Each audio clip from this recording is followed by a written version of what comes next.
എത്ര നല്ല മനുഷ്യനാ ഈ ഗഫൂർക്ക.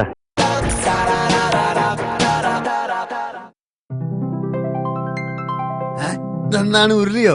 പറച്ചോനെ, ഇത്രയും വലിയ ഉരുളി നമ്മളെ വീട്ടിന്റെ അടുക്കളയിൽ എങ്ങനെ വന്ന്? പറച്ചോനെ, വീട്ടിൽ കൂടെ ആരെങ്കിലും നന്നായിരിക്കോ? ഏയ്, അങ്ങനെ ആകാൻ വഴിയില്ലല്ലോ. പിന്നെ എങ്ങനാണ്? സൂറാവി, സൂറാവി, സൂ സൂ എന്താ എന്താ പടച്ചോനെ, ഈ മനുഷ്യൻ എന്തോ ചങ്ക് കെട്ടിക്കുന്ന തോന്നണ്. എന്താ മനുഷ്യങ്ങൾക്ക് നിങ്ങൾ എന്തെടുത്ത് മിണുങ്ങിയത്? ഞമ്മളൊന്നും മുഴുങ്ങിയില്ലടോ. ഒരു സംശയം തീർക്കാനാണ് എന്നെ വിളിച്ചത്. അല്ലോ, സംശയോ? നിങ്ങൾക്ക് സൂറാബിന് സംശയോ? പടച്ചോനെ, ഈ പഴയന്റെ തലയിൽ ഇടുത്തി വീണല്ല. അന്യന്മാരെ മുഖത്ത് പോലും നോക്കാത്ത ഞമ്മൾ നിങ്ങള് സംശയിച്ചല്ലേ ഗഫൂർക്ക?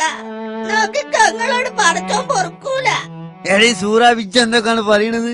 നിങ്ങക്ക് സംശയാന്ന് പറഞ്ഞില്ലേ? പഠിച്ചോനെ, നമ്മളിത് എങ്ങനെ സഹിക്കൂ? സൂറാബി, കോന്ന് പറയുമ്പോ കോഴിക്കോട് നാക്കരുതിക്ക്. ഈ ഉരുളി എങ്ങനെ ഇവിടെ എത്തി ഞമ്മക്കിപ്പ അറിയണം. അതാണ് ഞമ്മളെ സംശയം. ഇതായിരുന്നോ ഈ കാലം വെറുതെ നമ്മളെ പേടിപ്പിച്ച്? ആ ഉരുളി നിങ്ങളെ പുന്നാര മോൻ കൊണ്ടുവച്ചതാ. ഓനപ്പഴാ ഉരുളിന്റെ ബിസിനസ് തുടങ്ങി? ഉരുളിന്റെ ബിസിനസ് അല്ലാന്ന്, ആ നമുക്ക് എവിടുന്നോ അടിച്ചു മാറ്റി കൊണ്ടുവന്നതാ. അടിച്ചു മാറ്റി കൊണ്ടുവന്നോ? ഇന്റെ മോനോ? വർഷം എന്റെ മോൻ കള്ളനായിന്നോ? കൊല്ലും ഞാൻ അവനെ. വേണ്ടാന്ന്, കൊല്ലൊന്നും വേണ്ട, ഒന്ന് ഉപദേശിച്ചു വിട്ടാ മതി. പറ്റൂല സൂറാബി, പറ്റൂല. ഞമ്മളൊരു മാതൃകാ വാപ്പാണ്.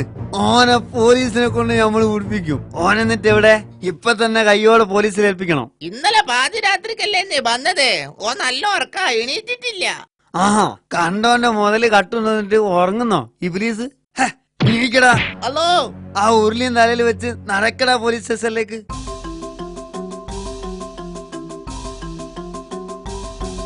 സാറേ, ഇതെന്റെ മോനാണ്. ഓനെന്നല്ല എവിടുന്നോ ഒരു ഉരുളി കട്ടുണ്ടോ നിക്കണ്. നിങ്ങൾ ഓനെ അറസ്റ്റ് ചെയ്യ്. ആ ഉരുളി. ഹലോ എടി, നീ ഒരു ഉരുളി വേണോന്ന് പറഞ്ഞില്ലായിരുന്നോ? വലുതാണോ അതോ ചെറുതാണോ? വലുതാണെന്നോ? ഓക്കെ. എടോ ബിസി, ആ ഉരുളി എടുത്ത് ജീപ്പിലിട്ടേര്. എന്നിട്ട് ഈ ചെക്കനെ 4 പൂശി വിട്ടേക്ക്. കേസൊന്നും ചാർജ് ചെയ്യണ്ട. ഇതിലും ഭേദം ഓനെ ഞമ്മളെന്നെ 2 തല്ലുന്നതിനും. ഇതിപ്പം കട്ട മുതല് ഉടമസ്ഥന് കിട്ടിയതുമില്ല, എന്റെ മോൻ കള്ളനുമായി.